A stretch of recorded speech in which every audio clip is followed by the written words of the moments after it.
जो बीत गया सो बीत गया। यदि हमसे कोई गलत कार्य हो गया है तो सिर्फ उसी की चिंता में नहीं उलझना चाहिए, बल्कि उसकी वर्तमान को सुधार कर अपने भविष्य को संवारना चाहिए। दुनिया की कोई भी चीज कितनी ही कीमती क्यों ना हो, पर भगवान ने आपको जो नींद, शांति और इनसे भी ज्यादा जो जीवन दिया है, उससे ज्यादा कीमती कोई और चीज नहीं। अच्छा वक्त उसी का होता है जो किसी का बुरा नहीं सोचते, और ऐसे व्यक्तियों की समस्त प्रकृति भी मदद करती है। अनुभव कहता है कि लोगों को इस बात से कोई मतलब नहीं कि आप खुश हैं। उन्हें बस फर्क इस बात से पड़ता है कि आप उन्हें खुश रखते हैं या नहीं। सिर्फ दिखाने के लिए अच्छा मत बनो। परमात्मा तुम्हें बाहर से नहीं बल्कि अंदर से जानता है। अगर आप बहुत बुरे वक्त से गुजर रहे हैं तो चलते रहिए, रुकिए मत। एक दिन बुरा वक्त जरूर गुजर जाएगा। एक बार राधा ने श्री कृष्ण से पूछा, प्यार का असली मतलब क्या है? तो कृष्णा ने हंसकर कहा, राधे, जहां मतलब होता है वहां प्यार कहां होता है। किसी के बुरे वक्त पर हंसने की गलती मत करना। ये वक्त है जनाब, चेहरे जरूर याद करता है कि डर कर इससे रोना नहीं। अदम्य सांस भरा है तुझ में, धीरज अपना खोना नहीं। उजियारा जग में फिर आएगा, वक्त ही तो है, गुजर जाएगा। पोंछ ले गम के आंसू अपने, बीज समझकर बोना नहीं। छोड़ा जिसने साथ तुम्हारा, यादों को उसकी ढोना नहीं। खुशियों का पल फिर आएगा, वक्त ही तो है, गुजर जाएगा। एक बार एक इंसान बहुत दुखी था। वो अपनी जिंदगी में कुछ समय से बहुत सारी मुसीबतों से जूझ रहा था। वो हमेशा सोचता था कि मैं अपनी जिंदगी के लिए, अपने बीवी बच्चों के लिए कुछ नहीं कर पा रहा हूं। इसके साथ मैंने खुद के लिए भी जिंदगी में कुछ नहीं किया। मैं ऐसी जिंदगी क्यों जी रहा हूं? कभी कभी लगता है कि जिंदगी और इन सारी मुसीबतों को एक साथ खत्म कर दूं। ये इंसान हमेशा बस इसी तरह से सोचता रहता था। एक दिन वो एक नजदीक के बहुत ही बड़े तपस्वी के पास चला जाता है। वो घने जंगल में बैठे तपस्वी को अपनी सारी हकीकत बता देता है और कहता है, तपस्वी जी, आप तो इतनी साधना करते हो, अपनी तपस्या से आप इस वास्तविक जिंदगी के हर एक हिस्से से वाकिफ हो। क्या आप मुझे मेरे बुरे वक्त से निकालने का कुछ रास्ता बता सकते हो? मैं 2 वक्त की रोटी कमाने के लिए और एक छोटा सा संसार चलाने के लिए भी नाकामयाब हूं। मैंने ज्यादा पढ़ाई लिखाई भी नहीं की। मैं एक साधारण सा इंसान हूं। मुझे कुछ भी करके इस बुरे वक्त से बाहर निकलना है। तपस्वी जी, मुझे एक ऐसा आसान सा मार्ग बताओ जिसकी वजह से मैं फिर से सुकून और खुशी की जिंदगी जीने लगूं। क्योंकि आप बहुत गहरी ज्ञान की बातें बताओगे तो मैं उसे आत्मसात नहीं कर पाऊंगा। तपस्वी कहते हैं कि ठीक है, मैं तुम्हें एक काम बताऊंगा। वो काम तुम्हें 7 दिन तक करना होगा। सामने वाली नदी के उस पार एक छोटा सा मंदिर है, लेकिन उस मंदिर के अगल बगल के पेड़ पर बहुत सारे पक्षियों के घोंसले हैं। वो पक्षी बहुत किलबिलाहट करते हैं, जिसकी वजह से इस वन की शांति नष्ट हो जाती है। तुम उस पक्षियों के घोंसलों को लगातार 7 दिन तक तोड़ते रहो। हाँ, लेकिन एक बात तुम्हें जरूर याद रखनी पड़ेगी। जब भी तुम इन पक्षियों का घर तोड़ोगे, तब उनमें से कोई भी पक्षी मरना नहीं चाहिए। तपस्वी जी के कहने का मतलब इस इंसान को समझ में नहीं आया, लेकिन वो वहां से तपस्वी जी द्वारा बताया हुआ काम करने के लिए निकल पड़ा। इस इंसान को बिल्कुल समझ नहीं आ रहा था कि आखिर में इतने बड़े तपस्वी जी ने उनको इन सारे पक्षियों का घर तुड़वाने का पाप का काम उसके हाथ में कैसे दे दिया। जब ये इंसान नदी के उस पार पहुंचता है तब बहुत ही प्रसन्न वातावरण में उसे पक्षियों के बहुत सारे घोंसले दिखाई देते हैं।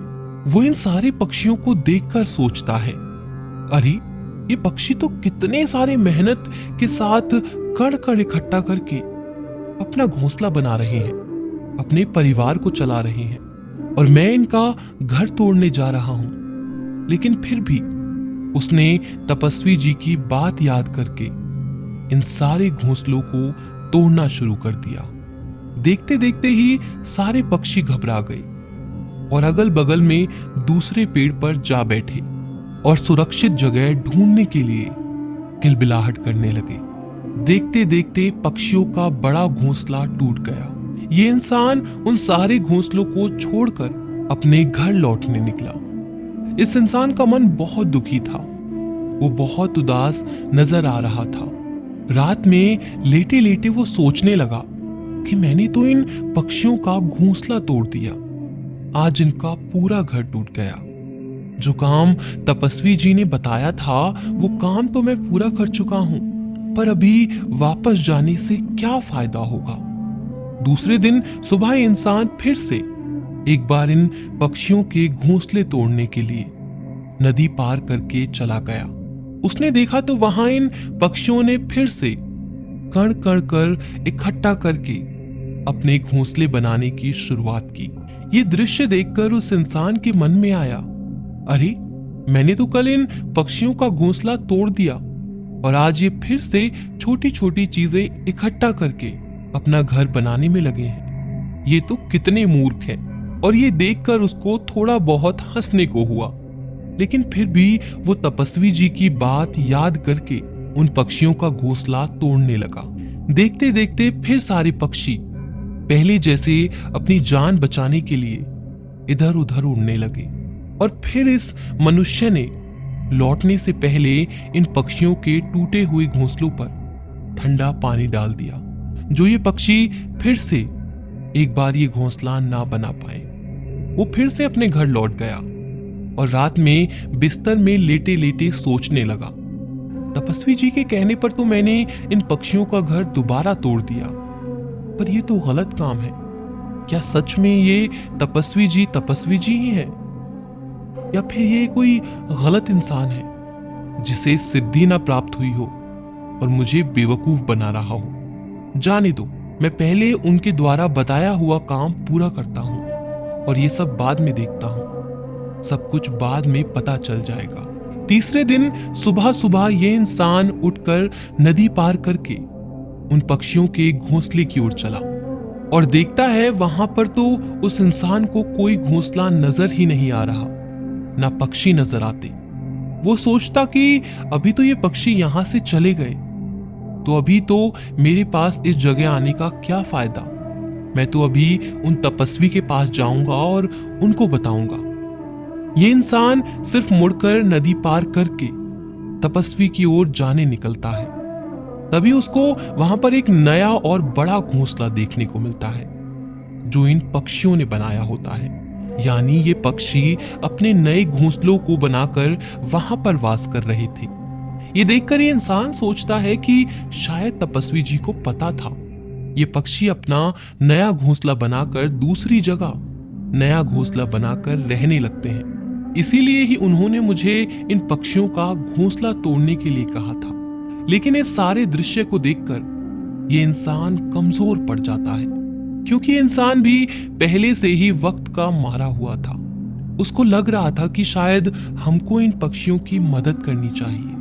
इसके अलावा हम तो इन पक्षियों का घर तोड़ रहे हैं। वो इंसान तपस्वी जी द्वारा बताए हुए काम को बस निभा रहा था। वो फिर एक बार इन पक्षियों का नया घोंसला भी तोड़ देता है और वापस लौटने के लिए निकलता है। जब वो अपने घर वापस लौटने के लिए निकलता है तो इस बार पहले से ज्यादा दुखी था। वो सोने से पहले फिर सोचने लगा कि मैं कितना बुरा हूं, शायद मैं शैतान बन गया हूं। मैं इन पक्षियों को उनका नया घर तक बसाने नहीं दे रहा। वो चौथे दिन फिर से नदी पार करके इन पक्षियों के नए घोंसले की ओर चला जाता है और फिर देखा तो क्या हुआ, इन पक्षियों ने तो दूसरी जगह अपना एक नया घोंसला बना लिया। वो पहले से ज्यादा ऊर्जा के लिए काम कर रहे थे। यह देखकर इस इंसान को लगा ये पक्षी मेरे से कितने छोटे हैं, तो भी ये हार नहीं मान रहे। मैंने कितनी बार इनका घोंसला तहस नहस कर दिया, ये फिर भी उभरने की कोशिश कर रहे हैं। ये देखकर तपस्वी जी के कहने पर वो एक बार फिर से पक्षियों के बनाए गए घोंसलों को भी तोड़ देता है। और जब वो अपने अहंकार से बाहर आया तब उसे पता चला कि उसके हाथ से कुछ पक्षियों की मौत हो गई। इस बार ये सारा दृश्य देखकर ये इंसान रोते रोते अपने घर वापस लौट गया और फिर वो सोने से पहले सोचने लगा कि मैं इन पक्षियों पर बहुत ज्यादा अत्याचार कर रहा हूं, इससे ज्यादा अत्याचार अभी मैं नहीं कर पाऊंगा। 5वें दिन वो उठकर इन पक्षियों को खाना खिलाने के लिए घास लेकर पहुंच जाता है। इस वक्त इस इंसान के मन में सारे पक्षियों के लिए प्यार और प्रेम भाव बसा हुआ था। वो फिर एक बार नदी पार करके उन पक्षियों के घोंसलों की ओर चला। फिर भी उसने देखा कि ये पक्षी फिर से एक बार ज्यादा ऊर्जा के साथ एक नया घोंसला बनाने लगे। उसने इन पक्षियों को खाना खिलाया और अगले 3 दिन तक बिल्कुल ऐसा ही करता रहा। 7 दिन के बाद जब ये इंसान उन्हीं तपस्वी जी के पास जंगल में पहुंचा और कहता है, तपस्वी जी आपने जैसा बताया था मैंने वैसा ही किया। मैंने उन पक्षियों के घोंसलों को एक नहीं बल्कि 4 बार तहस नहस किया, लेकिन मेरे हाथ से गलती हो गई। 4थे दिन उनके घोंसले तहस नहस करते वक्त मेरे हाथ से कुछ पक्षी मर गए। मैंने अपना काम पूरा नहीं किया और मुझे पता है कि आप मुझे वो तरीके नहीं बताओगे जो मुझे मेरे बुरे वक्त से बाहर निकाल सकते हैं, लेकिन मुझे नहीं लगता तपस्वी जी मैंने कुछ गलत किया है। तो चलो मैं मेरे घर वापस चला जाता हूँ, मुझे वापस जाने की आज्ञा दो। ये बात सुनकर तपस्वी जी मुस्कुराते हैं और कहते हैं, अरे इंसान तुझे घर जाने की इतनी जल्दी क्यों है?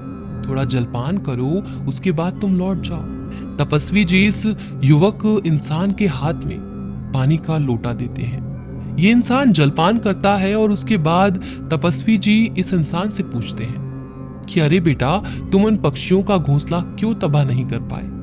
तब इस इंसान ने सारी हकीकत बताते हुए जवाब दिया कि तपस्वी जी मैंने एक बार नहीं बल्कि 4 बार उन पक्षियों का घोंसला तोड़ दिया, लेकिन वो नई जगह घोंसला बना रहे थे।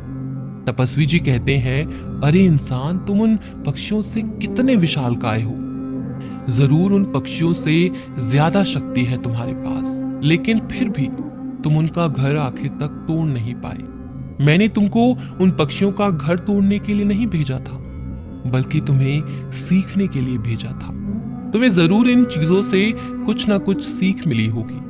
तुम्हारे लिए पहली सीख है जब तुमने पक्षियों का घोंसला कितनी बार तबाह करने की कोशिश की, लेकिन वो पक्षी तुम्हारी कृति से नहीं टूटे, बल्कि वो फिर से उभरकर नया घोंसला बनाने की कोशिश कर रहे थे। जीवन ही कार्यशीलता का नाम है, जीवन ही कर्मशीलता का अर्थ है।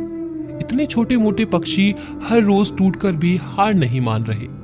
वो हर दिन नई ऊर्जा के साथ अपना घोंसला बना रहे हैं, लेकिन हम इंसान 1-2 बार ही दुख मिलने पर टूट जाते हैं, हार जाते हैं। इतना ही क्या, हम में से कुछ इंसान दुख मिलने पर, हार मिलने पर जिंदगी को खत्म कर देते हैं। जीवन भी इतना कठिन नहीं है जितना हम सोचते हैं। सच में जीवन ही कर्मशीलता का दूसरा नाम है। मृत्यु अंतिम सत्य है। इसीलिए नौजवान, तुम मृत्यु आने से पहले बस कर्म करो, बाद में तो परम विश्राम को जाना ही है। अभी तुमने इन छोटे पक्षियों से सीख ली होगी। तुमने देखा वो पक्षी बड़े थे, वो कभी हारे नहीं। इतना ही क्या, तुम इन पक्षियों से जरूर विशालकाय थे, लेकिन उनका मन तुम्हारे मन से बड़ा था। बस प्रयास करना ही हमारे हाथ में होता है, और जीवन में हर वक्त प्रयास करना चाहिए। जो हर बार प्रयास करता है उसके सामने प्रकृति भी घुटने टेक देती है। इसी तरह ये दुखी इंसान सुखी इंसान में बदल गया था। दोस्तों हम आशा करते हैं आपने भी तपस्वी जी की